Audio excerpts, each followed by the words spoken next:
The day is here. Can you actually change a Land Rover chassis in 2 days? We're going to find out. First of all, we're going to take all the bodywork off. So wings, sills, cab, doors and the tub, which should leave us with plenty of room to work to get the mechanicals out. So that's what we're going to focus on first. We've got the grinder, we've got the impact gun. Let's get started. We're actually just going to go around the Land Rover and check which lights work and which don't. We'll also check the wipers and things like that. That way, after we've put it back together, if things don't work, we'll know that they worked before, so there's a problem. And if they didn't work now and they don't work then, there isn't a problem. The lights are looking good. Let's try the wipers.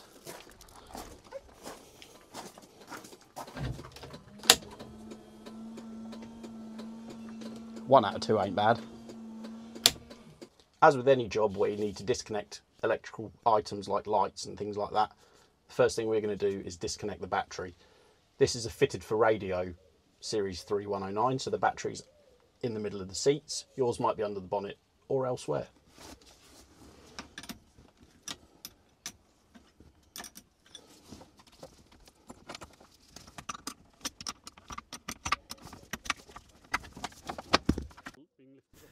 One of the first things you need to do with a job like this is tackle what's called the low-hanging fruit, which is the easy stuff to get off. For instance, the spare wheel needs to come off the bonnet.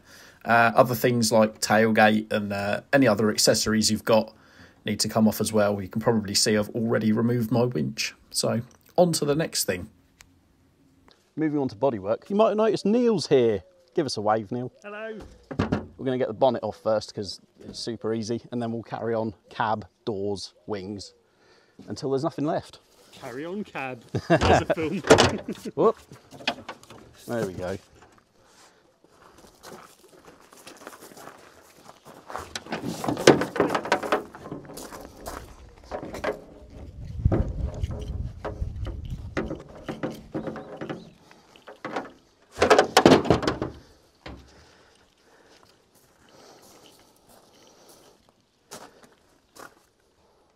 Next up, we're going to get the doors off because that will make access better to the cab for the floors and the seat box.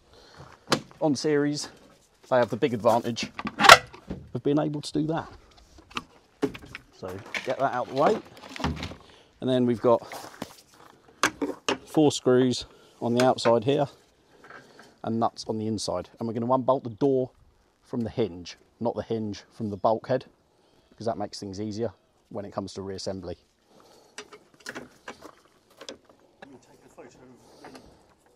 Wiring. I have already done, but no, I couldn't see what you were taking a picture of.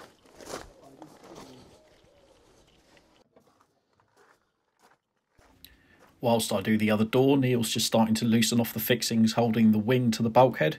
There's another couple of fixings that hold the inner wing to the bracket on the chassis, and then further screws and nuts that hold it to the front panel. Well, it's funny you should say that, Neil. Have you got a wing box? Floors, sills and seat box, cab. There should be one for wings. Where did I put that? I don't know, use that one for now. Sponsored by Surf. Right, so the doors are off, which gives us great access to the cab.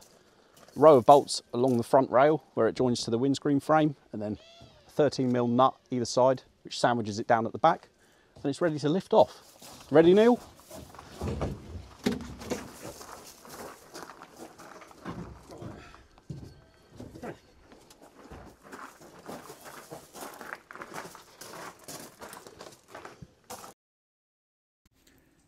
Next up, Neil's just removing the driver's side wing that he's already unbolted. As you can see, struggling a little bit because we haven't taken the bumper off yet, which is a bit of a foresight on our part, but as you can see, pausing for a photo. Obviously we're shooting this for the magazine at the same time, so everything's a little bit more time consuming, but just look at how much the engine bay's opened up with the wing out of the way. Good stuff. So with the wing off, we can see that the steering box is a little bit leaky. This would be a great time to repair your steering box if you're in the same situation, but we haven't got time, so we're just going to leave it. Now we'll show you how to do the other side.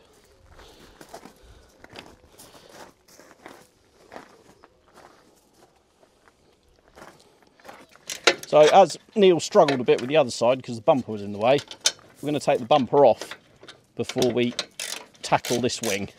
because it makes sense and it's got to come off anyway. So 4 bolts and we'll lift it off.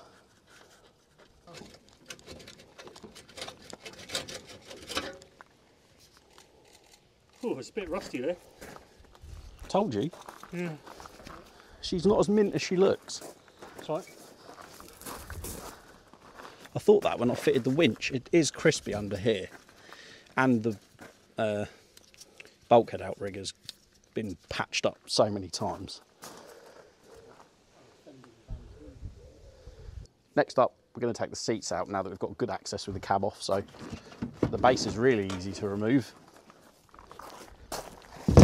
And then on the seat back, you might have split pins holding the pivot in, or you might have little bolts, which is what we've got on this. So get that out of the way.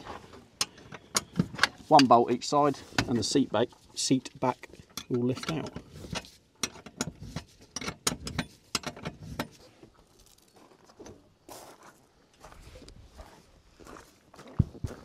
So now we're going to take the floor plates out in preparation to remove the seat box. Mine are held in with a right old motley selection of fixings, so just going to undo them, and I've got new kits from YRM to refit them later on. So crack on.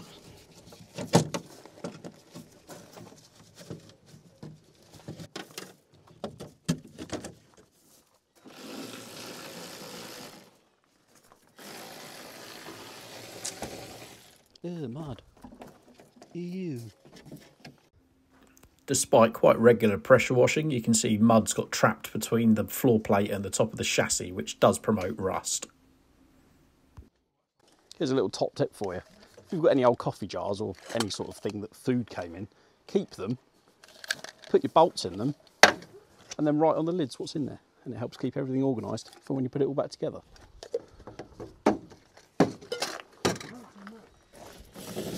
Smith sort of half replica, and it just looked rubbish. Some fashion designer, completely irrelevant to Land Rovers. Right. Yeah. That wing's already off, so now we're going to tackle this one, and the whole engine bay will look a whole lot more bare, and the bulkhead will as well. So first of all, which has already been removed by my glamorous assistant, this splash shield has to come out so you can access the screws that hold the wing to the bulkhead. Then there's one up the top, one's down the side of the radiator panel, and a couple more down the bottom, and we can lift this one off as well.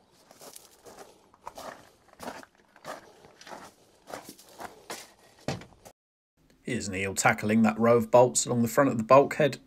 He's still got the heater duct in place, which is why he's having trouble, because even with a long extension, they're a bit tricky to get at. In a second, he will remove the grill and pull out the foam, which is getting in his way, and carry on. So he's just undone the 3 screws holding the heater intake grill into the wing, and now there's sort of a squishy ring of foam that directs the air from that intake grill into the heater box itself. A bit of manoeuvring to get that out. It's obviously quite mucky and dusty, but once it's out, you can get an extension on those bolts. Once you've removed something, you can screw the screws back into the part that it came off so you don't lose them. This is a really handy way of also knowing where they go when you come to put the Land Rover back together. While Neil does that, I take care of the power cables to the winch and undo the knobs and springs from the transfer box selector levers so that we can get the transmission tunnel out. Moving on from that, I then tackle all the bolts that hold the seat box in. There's a long row of bolts along the back where it passes through into the tub, a couple down each side where it attaches to the sill rail, and then 2 more at the front which go straight down through brackets in the chassis. So quite a lot of bolts that hold this in, but nothing too bad to worry about. Clean them up and hit them with penetrating oil if you need to.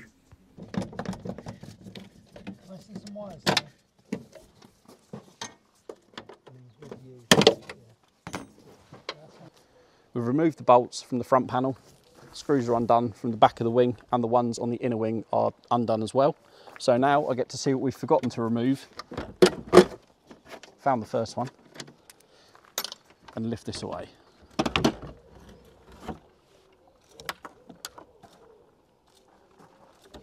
Oh, tensile strength, there we go. Right, we're off.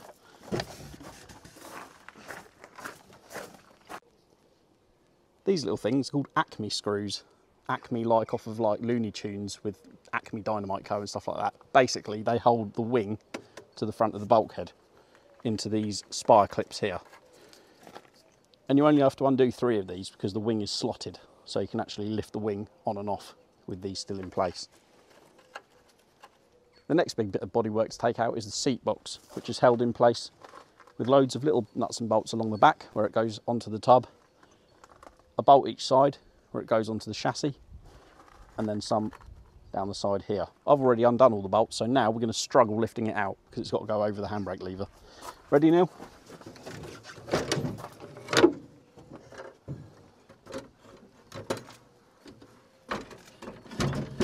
Oh, oh. You know why? Which way is it coming out? To me? To you. me? To you? It's just That's why. All right, okay, ready? Oh, it's hooked on the seatbelt now. Right, we're good. Get in.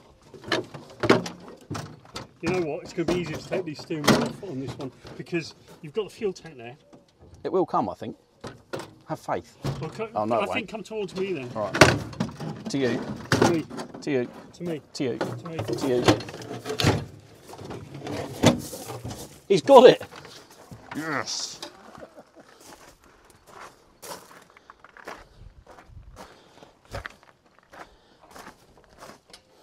Oh wow, it's mucky under here. Yeah, put it back. It's almost like some fool has used this off-road, isn't it? Now the wings are off, the engine bay is properly exposed. What I need to do is, working from the front to the back, go through and disconnect and label everything that's going to join the bulkhead to the rest of the chassis. It's important to take the time now to do it and, you know, make sure you get it right, because then that will help hugely down the line, so you're not stood there with a mess of wires and pipes wondering where everything goes. This is the fiddly bit of the job, and it's not the most enjoyable bit of the job, so I'm going to get my head down and crack on.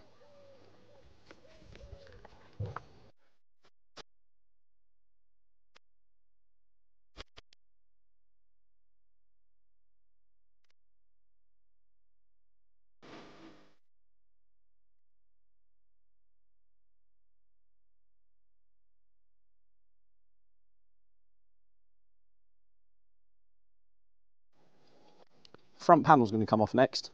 I've disconnected the radiator hoses and the coolant's all draining. So 3 bolts along the bottom. This one's a little bit more complicated than most because, being ex-military, it's got an oil cooler. So I'm going to have to disconnect the lines to that as well and disconnect the wire into the electric fan, and then we can lift this out.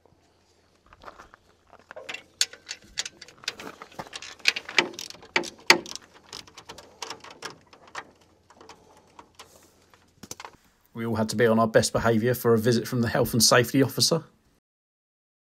Oily, oily cooler. Unbolt the oil cooler. This is taking ages because the thread's too tight for my fingers, but not quite tight enough for a spanner. Oh, there we go. Come on. Oh. Just drain the oil all over the axle. That's perfect. Okay, mate.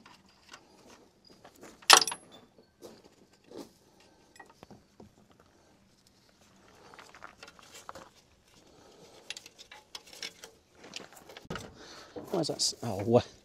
Oh, hang on, I've cable tied. I've got cable. Can you grab me that screwdriver?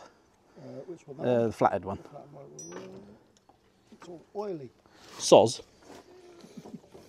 Some idiot has cable tied this wire. If my lens be stuck. Oh no. One. Ooh. If only there was someone here that could lend me a hand while I smash my radiator to pieces. There we go. Don't worry, I've done it now. Wait. It's still attached. Oh, was there more cable ties? It was going so well. Have you not got side cuts? Yeah, somewhere. I mean, we were parted in it, can't get the right something. When Neil stepped out, I'll just... Now what's it connected to? Oh, the earth.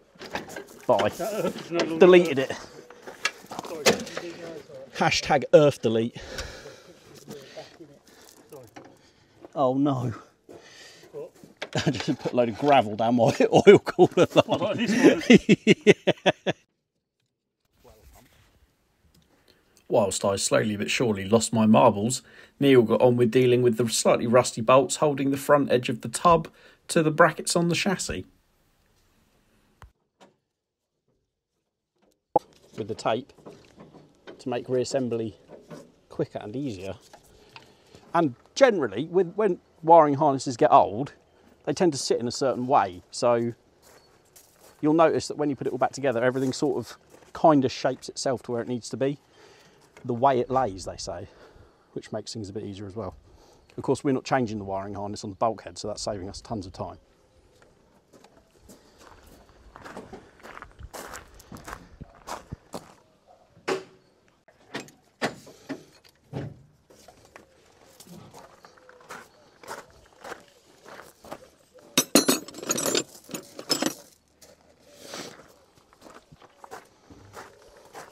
So you might look at this chassis and question why we're changing it. And there's a lot of, I've already done a lot of work to it. It's had rear cross member, both rear spring hangers, and some repairs to the bulkhead outriggers, but it's going thin elsewhere, like here for instance. In itself, that isn't a major issue, but how many other places like that can you not see? We're getting there with the bulkhead now. I'm just working from one side to the other, seeing what I've forgotten to disconnect. And next up are these two brake pipes that go into the master cylinder. So 11mm pipe spanner, we'll loosen them off and let the fluid drain out.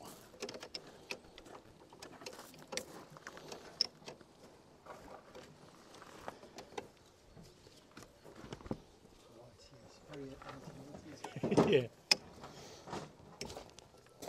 Oh, sorry, Neil, I didn't get you a tub for those tub bits, did I? Right, so we're just emptying the storage drawer because I forgot to do it yesterday. And then we'll be ready to lift the tub off.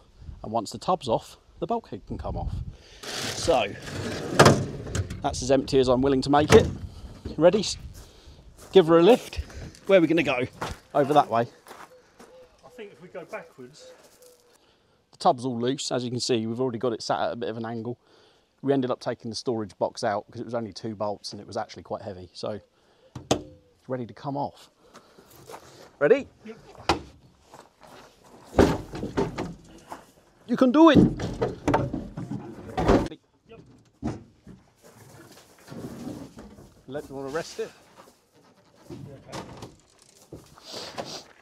Oh, literally just hanging on this bumperette. Okay, do you want to just do the last bit? Just Ready? clear that, yep.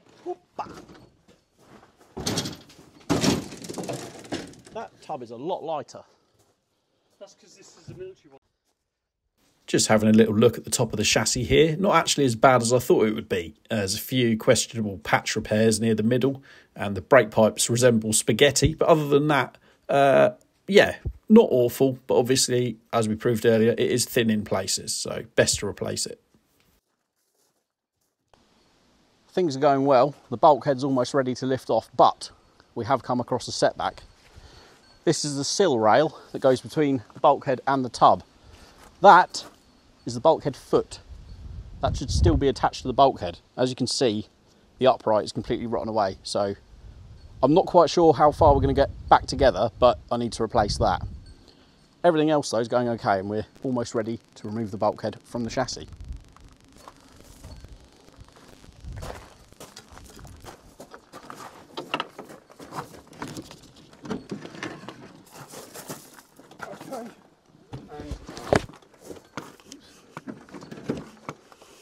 Right.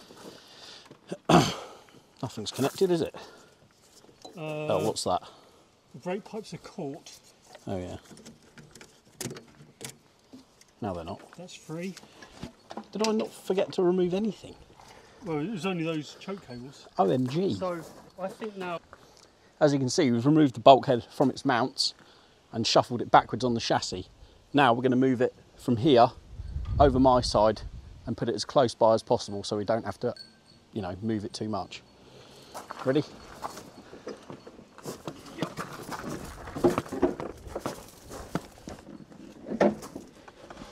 It's going to tip. It's going to tip. Not really. Now, I'll be totally honest at this point. I should have had much thicker gloves on. And as you can see, my right hand is right underneath where that snapped off bulkhead foot was. So it was very, very sharp. And the amount of weight from the steering box and the master cylinder being on that side of the bulkhead, I was having a bit of trouble. So thankfully, photographer Tom jumped in to lend an extra hand. I had underestimated just how heavy a fully dressed bulkhead is. Although, you know, it's quite a small piece of bodywork to look at, there's a lot of structure to it and there's a lot of parts still bolted to it. So, yeah, I should have had more people on hand to begin with. It's off. It's an awkward thing, especially with the brake master and the steering box still attached. It wants to tilt forward all the time. So you need more than one person, more than two people in fact. Right, onwards. Now this Land Rover has obviously been converted to a V8 engine, so it's slightly different to the traditional four-cylinder models.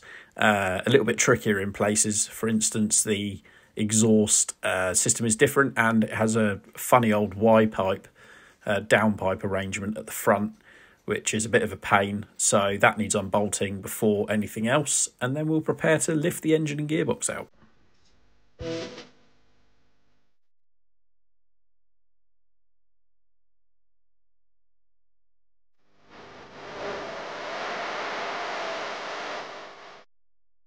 So, we've unbolted the exhaust, all the engine mounts are loose, both prop shafts are off, and so is the tie rod that runs between the gearbox and the chassis. So now, with a strap over the engine and below the gearbox, we can try and lift it out.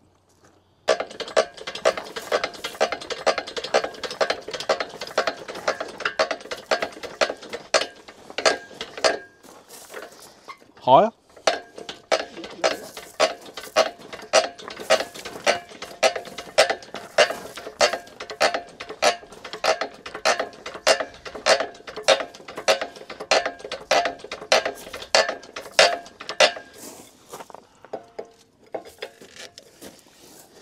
Will that roll out? It'll roll somewhat.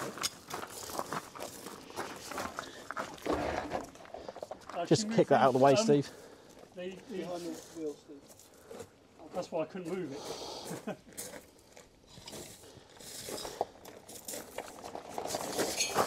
All right, steady.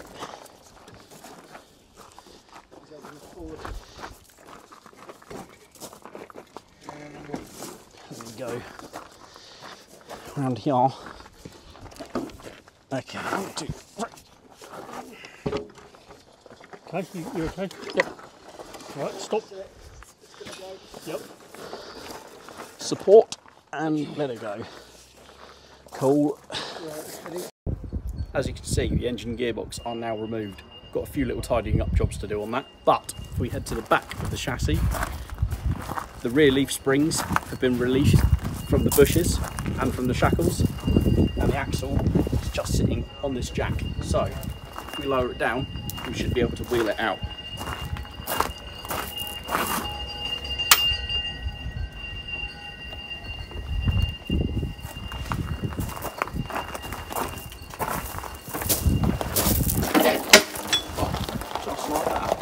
We then raised the chassis up with a high lift jack to put it on chassis stands so we could get the back axle past the rear cross member. For all of the maximum danger and mild peril. I hate using these jacks. Just, I've got this She's lined up. Yeah. She's lined up. Go on. It's fine this way.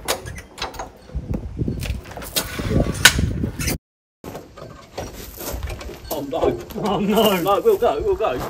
You'll have to tilt that way.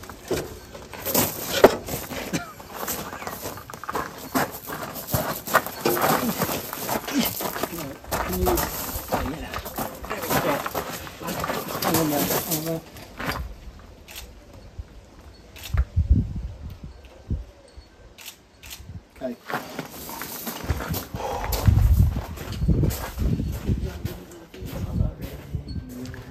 Looks like you've had an exhausting time there.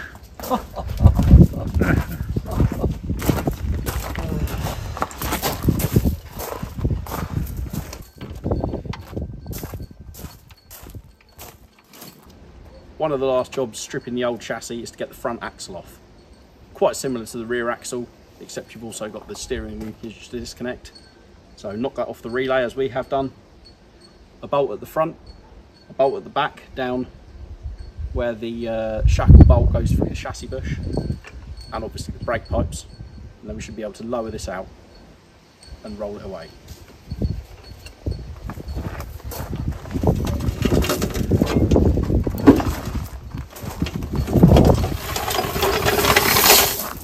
I need a bit of help with a hammer.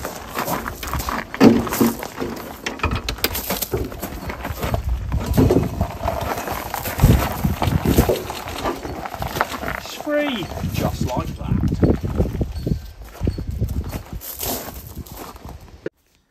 Here's a little look at the aftermath of the first day of stripping the series down. As you can see, we've achieved quite a bit. Don't forget to check out the Land Rover Monthly magazine, YouTube and socials to keep up with the project, and we'll be building up that shiny new MAER Galvanised chassis in the next instalment. See you then.